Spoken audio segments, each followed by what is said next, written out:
ಏನು ಪ್ರಮೀಳಾ, ಎಲ್ಲೋ ಹೋಗಿದ್ದೆ? ಕಾಣಿಸ್ಲೇ ಇಲ್ಲ. ಬಟ್ಟೆ ಒಗಿತಿದ್ದೆ ಅತ್ತಿಗೆ. ಎಲ್ಲ ಮುಗೀತಾ? ಬಟ್ಟೆ ಬಿಸಿಲಿಗೆ ಹಾಕಿ ಬಂದಿದ್ದೆ. ಬಾ ಪ್ರಮೀಳಾ, ಊಟ ಮಾಡು. ಅತ್ತಿಗೆ, ನೀವು ಊಟ ಮಾಡಿ. ನಮ್ಮದೆಲ್ಲ ಆಯಿತು. ನೀನು ಬಾ ಕೂತ್ಕೋ, ನಾನು ಬಡಿಸ್ತೀನಿ. ಪ್ರಮೀಳಾಗೆ ಊಟ ಬಡಿಸ್ತಾ, ಮಕ್ಕಳು ಚೆನ್ನಾಗಿದ್ದಾರೆ ಪ್ರಮೀಳಾ? ಚೆನ್ನಾಗಿದ್ದಾರೆ ಅತ್ತಿಗೆ. ಅತ್ತೆ ಮಾವ ಹೇಗಿದ್ದಾರೆ ಅತ್ತಿಗೆ? ಅವರನ್ನು ಕರೆದುಕೊಂಡು ಬರ್ಬೋದಿತ್ತಲ್ಲ. ಜನಾರ್ದನಿಗೆ ಪರೀಕ್ಷೆಗಳು, ಅಮ್ಮ ಮನೆಯಲ್ಲೇ ಇರಬೇಕಾಗಿತ್ತು. ಅದಕ್ಕೆ ಅವರು ಬರಲಿಲ್ಲ. ನಿನ್ನನ್ನು ಕೇಳಿದ್ದೇನೆಂದು ಹೇಳು ಎಂದರು. ಜನಾರ್ದನನ ಪರೀಕ್ಷೆಗಳು ಮುಗಿತಿದ್ದಾಗಲೇ ಅತ್ತೆಯನ್ನು ಇಲ್ಲಿಗೆ ಕರೆಸಿ, ಅತ್ತೆಗೆ 2 ದಿನ ಇದ್ದು ಹೋಗಲಿ. ನಾನು ಹಾಗೆ ಅಂದ್ಕೊಂಡಿದ್ದೀನಿ ಪ್ರಮೀಳಾ. ಅವರಿಗೆ ಬರಲು ಹೇಳಿ ಬಂದೆ. ಮತ್ತೊಮ್ಮೆ ಹೇಳ್ತೀನಿ. ಅತ್ತೆಯವರು ಹೇಗೆ ಹೇಳಿದರು? ಮಾತನಾಡ್ತಾ ಪ್ರಮೀಳಾ ಊಟ ಮುಗಿಸಿದ್ರು. ಕಲ್ಯಾಣಿ ತಟ್ಟೆ ತೊಳೆಯಲು ಹೋದಾಗ, ಬೇಡ ಅತ್ತಿಗೆ, ನಾನೇ ತೊಳಿತೀನಿ. ನೀವು ಊರಿಂದ ಈಗ ಬರುತ್ತಿದ್ದೀರಾ, ಹೋಗಿ ಸ್ವಲ್ಪ ಹೊತ್ತು ಮಲಗಿ ವಿಶ್ರಾಂತಿ ತಗೊಳ್ಳಿ. ಚಿಕ್ಕತ್ತೆ ಹಳ್ಳಿಗೆ ಹೋಗ್ತಿದ್ದಂತೆ ಪ್ರಮೀಳಾ ಎಷ್ಟು ಬದಲಾಗ್ಬಿಟ್ಲು. ಮೊದಲಾಗಿದ್ದರೆ ತಟ್ಟೆ ಸಹ ತೊಳೆಯದೆ ಮಲಗಿ ಹೋಗಿ ಬಿಡ್ತಿದ್ಲು. ಆದರೆ ಈಗ ನನಗೆ ವಿಶ್ರಾಂತಿ ತಗೊಳ್ಳಿ ಎಂದು ಹೇಳ್ತಿದ್ದಾಳೆ. ಅತ್ತೆ ಇವಳನ್ನು ಹಾಳು ಮಾಡಿದ್ದಾರೆ. ಏನತ್ತಿಗೆ, ಏನೋ ಯೋಚನೆ ಮಾಡ್ತಾ ನಿಂತುಬಿಟ್ರಿ? ಏನಿಲ್ಲ ಪ್ರಮೀಳಾ, ಅತ್ತೆಯವರು ಎಲ್ಲಿಗೆ ಹೋದರು ಅಂತ ಯೋಚಿಸ್ತಿದ್ದೆ. ದೊಡ್ಡಮ್ಮ ಹೊರಗಡೆ ಇದ್ದಾರೆ. ಅಲ್ಲೇನು ಮಾಡ್ತಿದ್ದಾರೆ? ನೀರೊಳಗೆ ಸೌದೆ ಎಲ್ಲ ತೆಗೆದಿಡ್ತಿದ್ದಾರೆ. ಇವರು 1 ನಿಮಿಷವೂ ಸುಮ್ಮನೆ ಕೂರೋದಿಲ್ಲ, ಏನಾದರೂ ಒಂದು ಮಾಡ್ತಲೇ ಇರ್ತಾರೆ ಎಂದು ಕಲ್ಯಾಣಿಯೇ ಹೇಳ್ಕೊಳ್ತಿದ್ಲು. ಅತ್ತಿಗೆ, ನೀವು ಇದರ ಯಾವುದರ ಬಗ್ಗೆಯೂ ಚಿಂತಿಸಬೇಡಿ. ಕೆಲಸ ಕಡಿಮೆ ಮಾಡಿ ಆದಷ್ಟು ವಿಶ್ರಾಂತಿ ತಗೊಳ್ಳಿ. ನಾನು ದೊಡ್ಡಮ್ಮ ಎಲ್ಲ ಕೆಲಸ ನೋಡ್ಕೊತೀವಿ. ಬೆಳಗ್ಗೆ ಬೇಗ ಎದ್ದು ಬರಬೇಡಿ. ಏನು ಪ್ರಮೀಳಾ, ಈ ರೀತಿ ಹೇಳ್ತಿದ್ದೀಯಾ? ಯಾಕೆ ಬದಲಾವಣೆ? ನಿಮ್ಮ ಹೆಚ್ಚು ಕೆಲಸ ಮಾಡಬಾರ್ದು ನಿಮ್ಮ ಅಂತ ದೊಡ್ಡಮ್ಮ ಹೇಳಿದ್ದಾರೆ. ವೈದ್ಯರು ಹೇಳ್ದಂತೆ ಇನ್ಮುಂದೆ ನೀವು ಅದರಂತೆ ನಡ್ಕೊಳ್ಬೇಕು. ಹೋಗಿ ಈಗ ವಿಶ್ರಾಂತಿ ತಗೊಳ್ಳಿ. ಹಾಗಲ್ಲ ಪ್ರಮೀಳಾ ಎಂದು ಹೇಳಲು ಹೋದ ಕಲ್ಯಾಣಿಗೆ ಮಾತನಾಡಲು ಬಿಡದೆ, ನೀವು ಇನ್ನೇನು ಹೇಳೋದು ಬೇಡ, ಸುಮ್ಮನೆ ಹೋಗಿ ಮಲಗಿ. ಸರಿ, ನೀವಿಬ್ಬರು ಇಷ್ಟೊಂದು ಹೇಳುವಾಗ ಕೇಳೋದು ನನ್ನ ಧರ್ಮ ಎಂದು ಹೇಳಿ ತನ್ನ ರೂಮಿಗೆ ಹೋದ್ಲು. ಕಲ್ಯಾಣಿ ಎದ್ದಾಗ ಸಂಜೆ 5 ಗಂಟೆಯಾಗಿತ್ತು.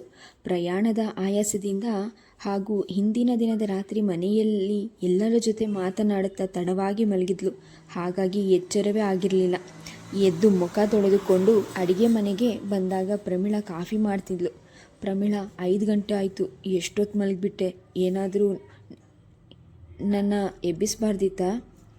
ಇರಲಿ ಬಿಡಿ ಅತ್ತಿಗೆ, ಯಾಕೆ ಅಷ್ಟೊಂದು ಆತರ? ಬೇಗ ಎದ್ದು ಏನು ಮಾಡಬೇಕು? ಏನು ಪ್ರಮೀಳಾ ಹೀಗೆ ಮಾತನಾಡ್ತಿದ್ದೀಯ? ಇನ್ನೇನು ಮತ್ತೆ? ನಿಮಗೆ ಅರ್ಥ ಆಗದಿದ್ದರೆ ಹೇಗೆ ಮಾತನಾಡಬೇಕು? ನನಗೆ ಅರ್ಥ ಆಗಲಿಲ್ವಾ? ಏನದು ಸರಿಯಾಗಿ ಹೇಳು. ಆಸ್ಪತ್ರೆಯಲ್ಲಿ ವೈದ್ಯರು ಏನು ಹೇಳಿದ್ದಾರೆ? ವಿಶ್ರಾಂತಿ ತಗೊಬೇಕು, ಆರೋಗ್ಯ ಚೆನ್ನಾಗಿ ನೋಡ್ಕೊಬೇಕು, ಸಮಯಕ್ಕೆ ಸರಿಯಾಗಿ ಒಳ್ಳೆಯ ಆಹಾರ ಸೇವಿಸಬೇಕು ಅಂತ. ಅದನ್ನೆಲ್ಲ ನೀವು ಮಾಡ್ತಿದ್ದೀರಾ? ಕಲ್ಯಾಣಿ ಮೌನವಾಗಿರೋದನ್ನು ನೋಡಿ, ಹೇಳಿ ಅತ್ತಿಗೆ, ನೀವು ಯಾಕೆ ಸುಮ್ಮನೆ ಇದ್ದೀರಾ? ನಮಗೆ ಇಷ್ಟೆಲ್ಲ ವೈದ್ಯರು ಯಾಕೆ ಹೇಳಿದ್ರು? ಮಗು ಆಗಲಿ ಅಂತ ಹೇಳಿದ್ದಾರೆ.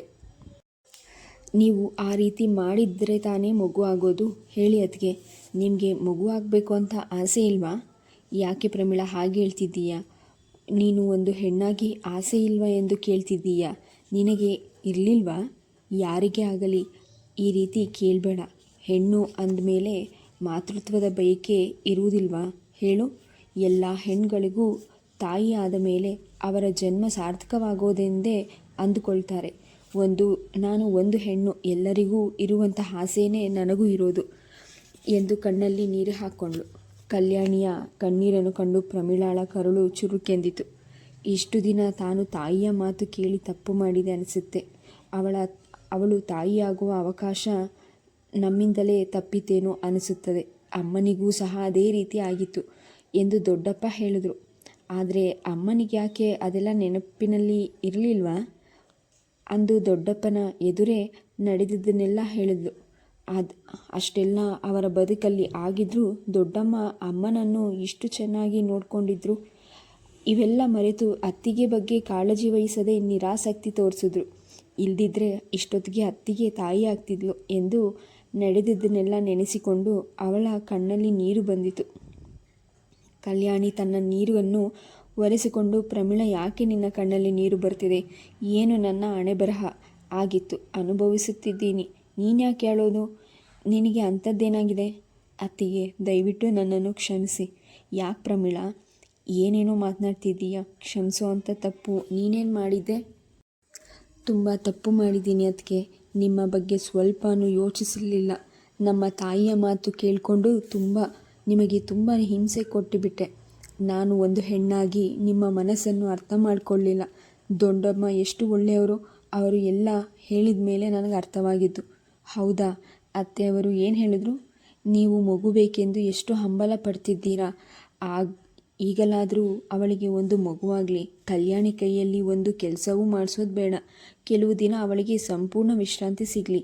ಅವಳಿಗೆ ಒಂದು ಮಗುವಾದರೆ ಅವಳ ಆಸೆಯೂ ಈಡೇರುತ್ತೆ. ಈ ಮನೆಗೆ ಒಬ್ಬ ವಾರಸ್ದಾರ ಬಂದು ನಮ್ಮ ವಂಶ ಬೆಳೆಯುತ್ತೆ ಎಂದು ತುಂಬ ನೊಂದುಕೊಂಡು ನುಡಿದ್ರು.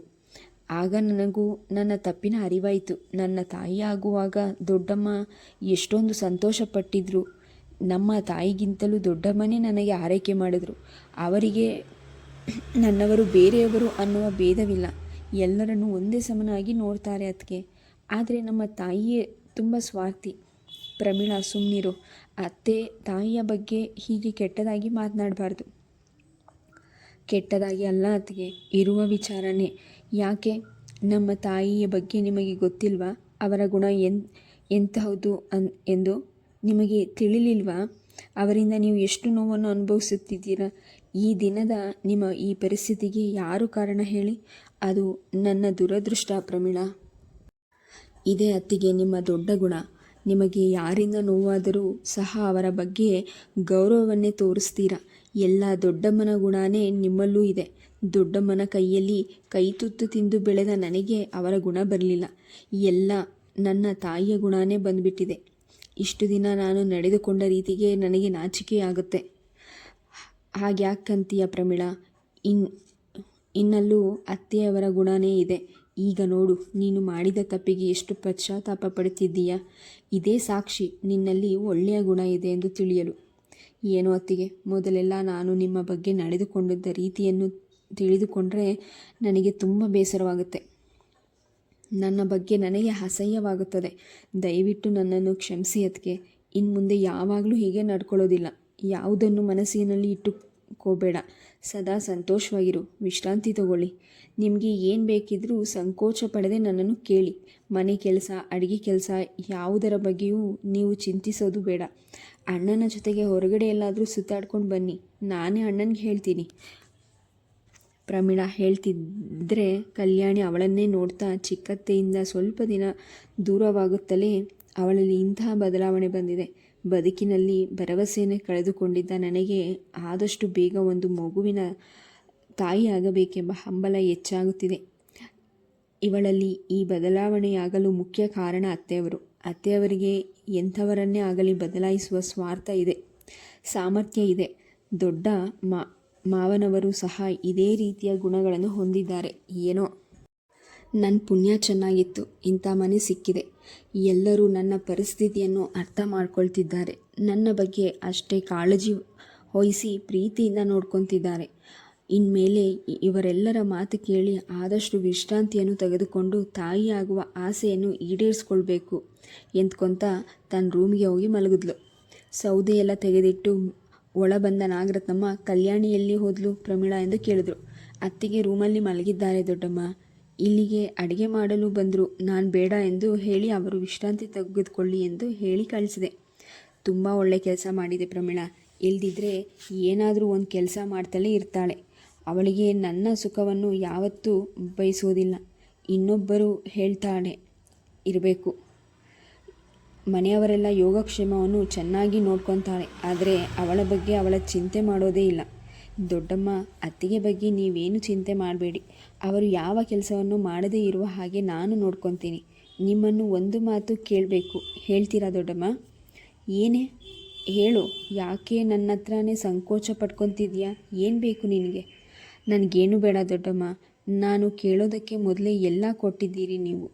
ಮತ್ತು ಇನ್ಯಾಕೆ ಹಿಂದೆ ಮುಂದೆ ನೋಡ್ತಿದ್ದೀಯಾ? ಹೇಳು. ಅಣ್ಣ ಮತ್ತು ಅತ್ತಿಗೆಯನ್ನು ಎಲ್ಲಾದರೂ ಸುತ್ತಾಡ್ಸ್ಕೊಂಡು ಬರಲು ಕಳಿಸೋಣ ಅಂತ. ಎಲ್ಲಿಗೆ? ಯಾವಾಗ ಹೋಗೋದು? ಒಂದು ವಾರ ದೂರ ಎಲ್ಲಾದರೂ ಹೋಗಿ ಇಬ್ಬರು ಸಂತೋಷವಾಗಿ ಸುತ್ತಾಡ್ಕೊಂಡು ಬರಲಿ. ಮದುವೆ ಆದಾಗಿನಿಂದಲೂ ಅವರು ಎಲ್ಲಿಗೂ ಹೋಗಿಲ್ಲ. ಇಲ್ಲೇ ಇದ್ದಾರೆ. ಅತ್ತಿಗೆ ಸುಮ್ಮನೆ ಇರೋದಿಲ್ಲ, ಏನಾದರೂ ಒಂದು ಕೆಲಸ ಮಾಡ್ತಲೇ ಇರ್ತಾರೆ. ಅದಕ್ಕೆ ಒಂದಷ್ಟು ದಿನ ದೂರ ಇದ್ದರೆ ಅವರ ಮನಸ್ಸಿಗೂ ಸಂತೋಷ ಸಿಗುತ್ತೆ. ಆಗ ಅವರಿಗೆ ಯಾವ ಯೋಚನೆಯೂ ಇಲ್ಲದೆ ಆರಾಮವಾಗಿರ್ತಾರೆ. ಏನು ದೊಡ್ಡಮ್ಮ, ನೀವೇನು ಹೇಳ್ತೀರಾ? ನಾನೇನಮ್ಮ ಹೇಳಿ, ಇಂಥ ಆಲೋಚನೆ ನನಗೆ ಬರಲೇ ಇಲ್ವಲ್ಲೇ. ನಿನಗಿಂತಲೂ ಚಿಕ್ಕವಳಾದರೂ ದೊಡ್ಡ ಯೋಚನೆಯನ್ನೇ ಮಾಡಿದ್ದೀಯ. ಅತ್ತಿಗೆ ಮೇಲೆ ನಿನಗೆ ಅದೆಷ್ಟು ಪ್ರೀತಿನೇ. ಅವಳು ಒಳ್ಳೆಯದಕ್ಕೆ ನೀನೆಷ್ಟು ಕಾಳಜಿ ವಹಿಸ್ತಿದ್ದೀಯ. ನಾನು ನಿನ್ನನ್ನು ತಪ್ಪಾಗಿ ತಿಳ್ಕೊಂಡಿದ್ದೆ ಕಣೆ. ದೊಡ್ಡಮ್ಮ, ನೀವು ನನ್ನ ಬಗ್ಗೆ ಅಂದ್ಕೊಂಡಿರೋದು ತಪ್ಪೇನಲ್ಲ. ಮೊದಲೆಲ್ಲ ನಾನು ನಡ್ಕೊತಿದ್ದೆ ಹಾಗೇನೆ. ನಾನು ಹಾಗೆ ಮಾಡ್ತಿದ್ದದನ್ನು ನೆನೆಸ್ಕೊಂಡ್ರೇ ನನಗೆ ತುಂಬ ಬೇಸರ ಆಗುತ್ತೆ. ನನ್ನ ಕಣ್ಣಲ್ಲಿ ನೀರು ಹಾಕ್ಕೊಂಡ್ಳು. ಅಯ್ಯೋ ಹುಚ್ಚುಡ್ಗಿ, ಅಷ್ಟಕ್ಕೆಲ್ಲ ಕಣ್ಣೀರನ್ನು ಹಾಕ್ಕೊಂಡ್ರೆ ಹೇಗೆ? ಏನೋ ಕೆಟ್ಟಗಳಿಗೆ ಹಾಗಾಯಿತು. ಈಗ ನಿನಗೆ ತಪ್ಪು ಎಂದು ಅನಿಸ್ತಿದೆಯಲ್ಲ, ಬಿಡು, ಚಿಂತೆ ಮಾಡಬೇಡ. ದೊಡ್ಡಮ್ಮ, ನೀವು ನನ್ನನ್ನು ಎಷ್ಟು ಪ್ರೀತಿಯಿಂದ ಸಾಕಿದ್ದೀರಿ. ಆದರೆ ಅಮ್ಮನ ಮಾತುಗಳನ್ನು ಕೇಳುತ್ತಾ ಅವರು ಹೇಳ್ದಂತೆ ಕೇಳಿಕೊಂಡು ನಿಮ್ಮ ಪ್ರೀತಿಯನ್ನೇ ಮರೆತುಬಿಟ್ಟೆ. ನಾವಿಬ್ಬರು ಅತ್ತಿಗೆಗೆ ತುಂಬ ಅನ್ಯಾಯ ಮಾಡಿಬಿಟ್ಟಿದ್ದೀವಿ ಎಂದು ದೊಡ್ಡಮ್ಮನನ್ನು ತಬ್ಬಿಕೊಂಡು ಜೋರಾಗಿ ಅತ್ತುಬಿಟ್ಲು. ಪ್ರಮೀಳಾ, ಸುಮ್ಮನಿರಮ್ಮ. ಯಾರಿಗೂ ನಿನ್ನ ಮೇಲೆ ಸಿಟ್ಟಿಲ್ಲ. ನೀನು ತಿಳಿಯದೆ ಮಾಡಿದ ತಪ್ಪು, ಅದು ಈಗ ಅರ್ಥ ಮಾಡ್ಕೊಂಡಿದೆಯಲ್ಲ. ಶಕುಂತಲಾ ಮೊದಲಿಂದಲೂ ಸ್ವಲ್ಪ ಹಾಗೇನೆ. ಏನು ಮಾಡೋದು, ಅದನ್ನು ಮರೆತುಬಿಟ್ಟಿದ್ದಾಳೆ. ಅಮ್ಮ ಯಾವುದರನ್ನು ಮರೆತಿಲ್ಲ ದೊಡ್ಡಮ್ಮ. ಆ ದಿನ ದೊಡ್ಡಪ್ಪನ ಮುಂದೆ ಎಲ್ಲವನ್ನೂ ಹೇಳಿದ್ರು ನೋಡಿ. ಹೌದು, ಯಾವುದೂ ಮರೆತಿಲ್ಲ. ಮನೆ ಮಂದಿಯೆಲ್ಲ ನಿಮ್ಮ ತಾಯಿಯ ಹಾರೈಕೆ ಮಾಡಿದ್ದಾರೆ. ಆದರೆ ಕಲ್ಯಾಣಿಯನ್ನು ಆ ಮಾತು ಅನ್ನಬಾರದಿತ್ತು. ಅವಳ ಮನಸ್ಸು ಎಷ್ಟು ನೊಂದುಕೊಳ್ಳುತ್ತೋ ಅನ್ನೋದನ್ನು ಸಹ ಯೋಚಿಸದೆ ನಟರಾಜನಿಗೆ ಇನ್ನೊಂದು ಮದುವೆ ಮಾಡ್ಕೋ ಎಂದು ಹೇಳಿದ್ದು. ಈ ಮಾತು ಕೇಳಿ ನಿಮ್ಮ ದೊಡ್ಡಪ್ಪನಿಗೆ ತುಂಬ ನೋವಾಯಿತು.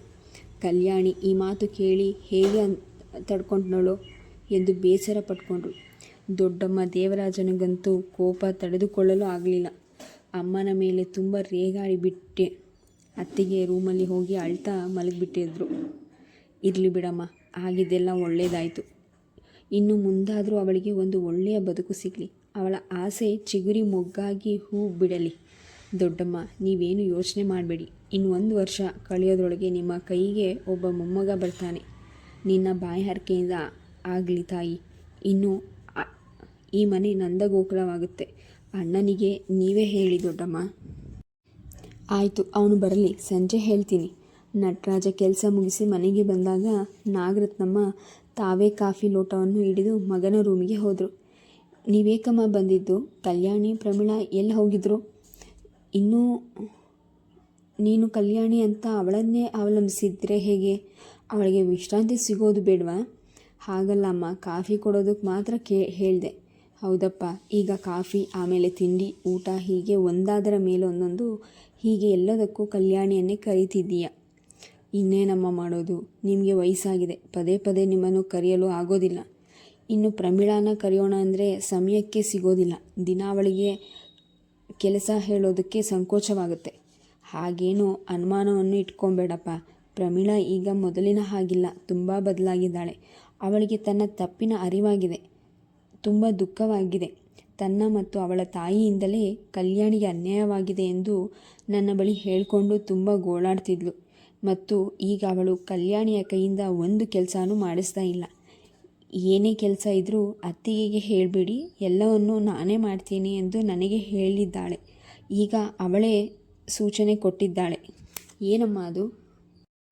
ನೀನು ಮತ್ತು ಕಲ್ಯಾಣಿ ಇಬ್ಬರು 1 ವಾರ ಎಲ್ಲಾದರೂ ಹೊರಗಡೆ ಹೋಗಲಿ. ಅವರಿಬ್ಬರ ಮನಸ್ಸಿಗೆ ಸಂತೋಷವಾಗುತ್ತೆ. ಅತ್ತಿಗೆ ಮನೆ ಕೆಲಸದಿಂದ ದೂರವಾಗಿ ಆರಾಮಾಗಿರ್ತಾರೆ ಎಂದು ಹೇಳಿದ್ಲು. ನಿಜಾನೇನಮ್ಮ ಅವಳು ಹೇಳ್ತಿರೋದು? ಪ್ರಮೀಳಾ ಇಷ್ಟು ಬದಲಾಗಿದ್ದಾಳೆ, ನನಗೆ ನಂಬೋದಕ್ಕೆ ಆಗ್ತಿಲ್ಲ. ಹೌದು, ನಾನು ನಿಜಾನೇ ಹೇಳ್ತಿರೋದು. ಅವಳು ಒಳ್ಳೆಯವಳೇನೆ. ಆದರೆ ಅವಳ ತಾಯಿಯ ಜೊತೆ ಸೇರಿ ಅಮ್ಮನ ಬುದ್ಧಿ ಬಂದುಬಿಟ್ಟಿದೆ. ಆದರೆ ಅದು ತಪ್ಪೆಂದು ತಿಳಿಸಿ ಹೇಳುವಂತಹ ಹಿರಿಯರು ಮನೆಯಲ್ಲೇ ಇರಲಿಲ್ಲ. ಅಪ್ಪ ಇದ್ದಾರಲ್ಲಮ್ಮ, ಹೇಳ್ಬೋದಾಗಿತ್ತಲ್ಲ. ಗಂಡಸರು ಸದಾ ಮನೆಯಲ್ಲಿದ್ದು ಹೆಂಗಸರು ಮಾಡುವ ಪ್ರತಿಯೊಂದು ಕೆಲಸವನ್ನು ಗಮನಿಸೋದು ಆಗೋದಿಲ್ಲ. ಸಂಸಾರದ ಬಗ್ಗೆ ಹೆಂಗಸರಿಗೆ ಸಲಹೆಗಳನ್ನು ಕೊಡುವುದಕ್ಕಾಗೋದಿಲ್ಲ. ಈಗ ನೀನೇ ನೋಡು, ದಿನ ಎಲ್ಲವನ್ನು ನೋಡ್ತಿದ್ರೂ ಸಹ ಅವರಿಗೆ ಏನು ಹೇಳ್ತಿದ್ದೆ? ಯಾಕೆ ಏನೂ ಹೇಳಲಿಲ್ಲ? ನಾನು ಎಷ್ಟು ಸಲ ಹೇಳಬೇಕು ಅಂದ್ಕೊಂಡೆ, ಆದರೆ ಹೇಳಿದ್ರೆ ಹೆಂಡತಿ ಪರ ವಹಿಸ್ತಾನೆ ಅಂತ ನನ್ನ ಮೇಲೆ ಸಿಟ್ಟು ಮಾಡ್ಕೊತಿದ್ದಾರೆ. ನಮ್ಮನ್ನು ಪರಕೀಯರ ರೀತಿ ನೋಡ್ತಾರೆ. ನಮಗೆ ಯಾರ ಮೇಲೂ ಪ್ರೀತಿ ಇಲ್ವೆಂದು ನಮಗೇನು ಜವಾಬ್ದಾರಿ ಇಲ್ವಾ? ನಾವು ಎಷ್ಟು ಕಷ್ಟಪಟ್ಟರೂ ಯಾರ ಕಣ್ಣಿಗೂ ಬೀಳೋದಿಲ್ಲ ಎಂದು ಒಂದೇ ಸಮ ಪರದಾಡ್ತಿರ್ತಾರೆ. ಅದನ್ನು ನೋಡಿ ಇನ್ನು ಮಾತನಾಡಿ ಯಾವ ಪ್ರಯೋಜನವಿಲ್ಲ ಎಂದು ಸುಮ್ಮನೆ ಇದ್ದು ಬಿಡ್ತಿದ್ದೆ. ಅದಕ್ಕೆ ಹೇಳೋದು, ಯಾರ್ಯಾರು ಯಾವ ಕೆಲಸವನ್ನು ಮಾಡಬೇಕೋ ಅವರೇ ಮಾಡಿದ್ರೇ ಅದಕ್ಕೆ ತಕ್ಕ ಫಲ ಸಿಗೋದು. ನೀನು ನಿನ್ನ ತಂದೆ ಏನೋ ಮಾಡೋದಕ್ಕಾಗಲಿಲ್ಲ, ಆದರೆ ನಾನು ಬಂದ ಮೇಲೆ ನಮ್ಮೆಲ್ಲರ ಮುಂದೇನೆ ನಿಮ್ಮ ತಂದೆಯವರು ಎಲ್ಲ ಮಾತನಾಡಿದ್ರು. ಆಗ ನಿಮ್ಮ ಚಿಕ್ಕಮ್ಮ ಏನು ಮಾತನಾಡಲು ಆಗಲಿಲ್ಲ. ಒಂದು ವೇಳೆ ನಾನು ಇಲ್ಲಿ ಇಲ್ಲದೇ ಇದ್ದಾಗ ನಿಮ್ಮ ತಂದೆ ಮಾತನಾಡಿದಿದ್ರೆ ಆಗ ನನ್ನ ಮೇಲಿನೇ ಏನಾದರೂ ಅಪವಾದ ಹೊರಿಸಿ ತಪ್ಪಿಸ್ಕೊಳ್ತಿದ್ಲು. ಆದರೆ ನನ್ನ ಮುಂದೆ ಮಾತನಾಡುವಾಗ ಯಾರ ಮೇಲೂ ಏನು ಹೇಳೋದಕ್ಕೂ ಆಗಲಿಲ್ಲ. ನಮ್ಮ ಸಂಸಾರದಲ್ಲಿ ನಡೆದ ಎಲ್ಲ ಘಟನೆಗಳು ಪ್ರತ್ಯಕ್ಷ ಸಾಕ್ಷಿ ನಾನೇ ಇದ್ದುದರಿಂದ ಅವರು ಏನೂ ಮಾತಾಡೋದು ಮೌನವಾಗಿದ್ದು ತಮ್ಮ ತಪ್ಪನ್ನು ಒಪ್ಪಿಕೊಂಡದಾಯಿತು. ಹೌದಮ್ಮ, ನೀವು ಹೇಳೋದು ಸರಿಯಾಗೇ ಇದೆ. ಆದರೆ ಪ್ರಮೀಳಾ ಸಂಪೂರ್ಣವಾಗಿ ಬದಲಾಗಿದ್ದಾಳೇನಮ್ಮ? ಸಹವಾಸ ದೋಷದಿಂದ ಕೆಲವರು ಕೆಡುತ್ತಾರೆ ಅಂತ ನಿನಗೆ ಗೊತ್ತಿದೆಯಲ್ಲಪ್ಪ. ಹೌದು, ಒಳ್ಳೆಯವರ ಸಹವಾಸ ಮಾಡಬೇಕು. ಕೆಟ್ಟವರ ಸಹವಾಸದಿಂದ ನಾವು ಕೆಟ್ಟ ಗುಣಗಳನ್ನು ಕಲಿತೀವಿ ಎಂದು ಹಿರಿಯರು ಹೇಳ್ತಾರೆ. ಹಾಗೆಯೇ ಅವಳು ಸಹ ತನ್ನ ತಾಯಿಯ ಜೊತೆಯಲ್ಲಿದ್ದು ಅವಳ ತಾಯಿಯ ಗುಣಗಳನ್ನು ಕಲಿತಿದ್ಲು. ಆದರೆ ಈಗ ಶಕುಂತಲಾ ದೂರ ಇರೋದರಿಂದ ಅವಳಿಗೆ ತಾನು ತಪ್ಪು ಮಾಡಿದ್ದೇನೆಂದು ತನ್ನ ತಪ್ಪಿನ ಅರಿವಾಗಿದೆ. ಅದು ಹೇಗಮ್ಮ ಸಾಧ್ಯ? ಚಿಕ್ಕಮ್ಮ ದೂರವಾಗ್ತಿದ್ದಾಗೆ ಬದಲಾಗಿದ್ದಾಳೆ ಅಂದರೆ ಹೇಗೆ ನಂಬೋದು? ಅವಳು ಸ್ವಂತ ಗುಣದಿಂದ ತನ್ನ ತಪ್ಪಿನ ಅರಿವಾಗಿ ಬದಲಾಗಿದ್ದಾಳ. ಹಾಗಿದ್ದರೆ ತನ್ನ ತಾಯಿ ಇದ್ದಾಗಲೂ ತಪ್ಪು ಯಾವುದು ಸರಿ ಯಾವುದು ಎಂದು ಆಲೋಚಿಸ್ಬೋದಿತ್ತು. ಅದು ಬಿಟ್ಟು ಈಗ ಮಾತ್ರ ಬದಲಾಗೋದು ಎಂದರೆ ಅದು ಹೇಗಮ್ಮ? ಅವಳಿಗೆ ತಾನು ತಪ್ಪು ಮಾಡ್ತಿರೋದು ಎಂದು ಅರಿವಾಗಿಲ್ಲ. ಅವಳ ತಾಯಿ ಹೇಳೋದೆಲ್ಲ ಸರಿ ಅಂದ್ಕೊಂಡಿದ್ಲು. ಕೆಲಸ ಮಾಡದೆ ಸೋಂಬೇರಿತನವಾಗಿ ಬಿಟ್ಟಿದೆ. ಅದು ಹಾಗೆ ರೂಢಿಯಾಗಿದೆ. ಏನು ಮಾಡಿದ್ರೂ ಯಾರ ಭಯವಿಲ್ಲ. ಏನೇ ತಪ್ಪು ಮಾಡಿದ್ರೂ ಶಕುಂತಲಾ ಅವಳನ್ನು ಬಿಟ್ಕೊಡದೆ ಅವಳ ಪರವಾಗಿಯೇ ಮಾತನಾಡ್ತಿದ್ಲು. ಹೀಗಾಗಿ ಅವಳಲ್ಲಿ ಕೆಟ್ಟ ಗುಣಗಳು ತುಂಬಿಕೊಂಡು ದುರೋಣೆಯಿಂದ ನಡೆದುಕೊಳ್ತಿದ್ಲು. ಮೊನ್ನೆ ಕಲ್ಯಾಣಿ ಊರಿಗೆ ಹೋದಾಗ ಮನೆಯಲ್ಲಿ ನಾವಿಬ್ಬರೇ ಇದ್ವಿ. ನಾನು ಕೆಲಸ ಮಾಡ್ತಿದ್ರೆ ಅವಳು ಸುಮ್ಮನೆ ಕುಳಿತಿರಲು ಆಗುವುದಿಲ್ಲವಲ್ಲ. ನಾನು ಏನಂತೀನೋ ಏನೋ ಭಯ ಮನಸ್ಸಲ್ಲಿತ್ತು. ಆಗ ಅದೇ ಸಮಯವೆಂದು ನಾನು ಅವಳ ಮತ್ತು ಶಕುಂತಲಾ ಮಾಡಿದ ತಪ್ಪುಗಳನ್ನೆಲ್ಲ ತಿಳಿಸಿ ಬುದ್ಧಿ ಹೇಳಿದೆ, ತಿಳುವಳಿಕೆಯನ್ನು ಹೇಳಿದೆ. ಆಗ ಅವಳಿಗೆ ಏನು ತಾನು ಮಾಡುತ್ತಿದ್ದ ತಪ್ಪಿನ ಅರಿವಾಯಿತು. ಆಗ ತನ್ನ ನಡವಳಿಕೆಯ ಬಗ್ಗೆ ಅವಳಿಗೆ ಬೇಸರವಾಯಿತು. ಪಶ್ಚಾತ್ತಾಪದಿಂದ ನೊಂದು ಬೆಂದು ಹೋದಳು. ಕಣ್ಣೀರು ಹಾಕಿದ್ಲು. ಇನ್ನು ಮುಂದೆ ಅಣ್ಣ ಮತ್ತು ಅತ್ತಿಗೆಯನ್ನು ಚೆನ್ನಾಗಿ ನೋಡ್ಕೊತೀನಿ ಎಂದು ಹೇಳಿದ್ಲು. ಈಗ ನೀವಿಬ್ಬರೂ ಹೊರಗೆ ಹೋಗುವಂತೆ ತಿಳಿಸಿ ಹೇಳಿದ್ಲು. ಪ್ರಮೀಳಾನೇ ಕಲ್ಯಾಣಿಯ ಕೈಯಲ್ಲಿ ಒಂದು ಕೆಲಸವನ್ನು ಸಹ ಮಾಡಿಸ್ತಿಲ್ಲ. ಒಂದು ವೇಳೆ ಕಲ್ಯಾಣಿ ಕೆಲಸ ಮಾಡಲು ಬಂದರೆ ಅವಳನ್ನು ಅಡಿಗೆ ಮನೆಯಿಂದ ಹೊರಗೆ ಕಳಿಸಿ ಬಿಡ್ತಾಳೆ. ಸುಮ್ಮನೆ ನಿಮ್ಮ ರೂಮ್ಗೆ ಹೋಗಿ ನೀವು ವಿಶ್ರಾಂತಿ ತಗೊಳ್ಳಿ. ಇನ್ನು ಮುಂದೆ ಈ ಅಡಿಗೆ ಮನೆ ನನ್ನ ಸಾಮ್ರಾಜ್ಯ, ನಿಮಗಿಲ್ಲ ಯಾವ ಕೆಲಸವೂ ಇಲ್ಲ ಎಂದಳು. ಸುಮ್ಮನೆ ಕೂತಿರಲು ನನಗೆ ತುಂಬ ಬೇಸರವಾಗುತ್ತದೆ. ಏನಾದರೂ ಸಣ್ಣ ಪುಟ್ಟ ಕೆಲಸವನ್ನಾದರೂ ಮಾಡ್ತೀನಿ ಎಂದು ಕಲ್ಯಾಣಿ ಎಷ್ಟೇ ಹೇಳಿದ್ರೂ ಸಹ ಕೇಳಲಿಲ್ಲ. ಮುಂದಿನ ವರ್ಷದೊತ್ತಿಗೆ ನನ್ನ ಕೈಗೆ ಒಬ್ಬ ಅಳಿಯನನ್ನು ಕೊಡಿ, ಆಮೇಲೆ ನಿಮ್ಮ ಮಾತನ್ನು ಕೇಳ್ತೇನೆ. ಅಲ್ಲಿಯವರೆಗೂ ನೀವು ನನ್ನ ಮಾತನ್ನು ಕೇಳಬೇಕು ಅಂದ್ಲು. ಈಗ ಕಲ್ಯಾಣಿಗೆ ಸಂಪೂರ್ಣ ವಿಶ್ರಾಂತಿ ಸಿಗ್ತಿದೆ. ನೀವಿಬ್ಬರೂ ಎಲ್ಲಾದರೂ ಒಂದು ವಾರ ಹೊರಗಡೆ ಸುತ್ತಾಡ್ಕೊಂಡು ಬನ್ನಿ. ಅದಕ್ಕೂ ಮುಂಚೆ ಅವಳನ್ನು ಪರೀಕ್ಷೆ ಮಾಡುತ್ತಿದ್ದ ವೈದ್ಯರ ಸಲಹೆಯನ್ನು ಕೇಳು. ನಾಳೆ ಆಸ್ಪತ್ರೆಗೆ ಹೋಗಿ ಬನ್ನಿ ಎಂದರು ನಾಗರತ್ನಮ್ಮ. ಹಾಗೆ ಆಗ್ಲಮ್ಮ, ನಾಳೆ ಕಲ್ಯಾಣಿಯನ್ನು ಕರ್ಕೊಂಡು ಆಸ್ಪತ್ರೆಗೆ ಹೋಗಿ ಬರ್ತೀನಿ. ನಂತರ ರಜೆ ದೊರೆತಾಗ ಎಲ್ಲಾದರೂ ಹೋಗಿ ಬರ್ತೀವಿ ಎಂದನು. ರಜೆ ದೊರೆತಾಗ ಅಂದರೆ ಹೇಗೋ? ಬೇಗ ಸಿಗೋದಿಲ್ವಾ? ಏನಾದರೂ ತುರ್ತು ಕೆಲಸವಿದ್ದರೆ ಒಂದು ವಾರ ತಡವಾಗಬಹುದು. ಇಲ್ದಿದ್ರೆ ಇದೇ ವಾರದಲ್ಲಿ ಸಿಗುತ್ತಮ್ಮ. ನಾಳೆ ನಾನು ಕಚೇರಿಗೆ ಹೋದಾಗ ಎಲ್ಲ ವಿಷಯ ಗೊತ್ತಾಗುತ್ತೆ. ಆದಷ್ಟು ಬೇಗ ರಜೆ ಸಿಗುವ ಹಾಗೆ ನೋಡಪ್ಪ. ಸರಿನಮ್ಮ, ಪ್ರಯತ್ನ ಮಾಡ್ತೀನಿ. ಮಗ ಕಾಫಿ ಕುಡಿದ ಲೋಟವನ್ನು ತೆಗೆದುಕೊಂಡು ಅಡಿಗೆ ಮನೆಗೆ ಬಂದಾಗ ಪ್ರಮೀಳಾ ಆತುರದಿಂದ ದೊಡ್ಡಮ್ಮನ ಬಳಿಗೆ ಬಂದು, ಏನು ದೊಡ್ಡಮ್ಮ, ಅಣ್ಣನಿಗೆ ಹೇಳಿದ್ರಾ? ಅವನು ಏನು ಹೇಳ್ದ? ಹೇಳಿದ್ದಾಯ್ತಮ್ಮ. ಅವನು ಸಂತೋಷದಿಂದ ಒಪ್ಕೊಂಡ. ಹೌದಾ? ಯಾವಾಗ ಹೋಗ್ತಾರಂತೆ ದೊಡ್ಡಮ್ಮ? ಅವನಿಗೆ ರಜಾ ಸಿಕ್ಕಿದ ಮೇಲೆ. ಅಂದರೆ ಬೇಗ ರಜಾ ಸಿಗೋದಿಲ್ವ ದೊಡ್ಡಮ್ಮ? ಹಾಗೇನಿಲ್ಲಮ್ಮ, ಒಂದು ವಾರ ತಡವಾಗ್ಬೋದು ಎಂದು ಹೇಳ್ದ. ನಾಳೆ ಅವನ ಕಚೇರಿಗೆ ಹೋದಾಗ ಗೊತ್ತಾಗುತ್ತೆ ಎಂದ. ಒಂದು ವಾರ ಹಿಂದೆ ಮುಂದೆ ಆದರೂ ಹೋಗ್ತಾರೆ ಬಿಡು. ಹೇಗೋ ದೊಡ್ಡಮ್ಮ, ಒಟ್ಟಿನಲ್ಲಿ ಆದಷ್ಟು ಬೇಗ ಈ ಮನೆಗೆ ಒಬ್ಬ ವಾರಸ್ದಾರ ಬಂದರೆ ಸಾಕು. ಬರ್ತಾರೆ ಬಿಡಮ್ಮ, ಎಲ್ಲದಕ್ಕೂ ಸಮಯ ಕೂಡಿ ಬರಬೇಕು. ದೊಡ್ಡಮ್ಮ, ನಾನು ಅಡಿಗೆಗಿಡ್ತೀನಿ ಎಂದು ಪ್ರಮೀಳಾ ಅಡಿಗೆಗಿಡಲು ಹೋದಳು. ಮೊದಲು ಕಲ್ಯಾಣಿಗೆ ಕುಡಿಯಲು ಏನಾದರೂ ಕೊಡಮ್ಮ.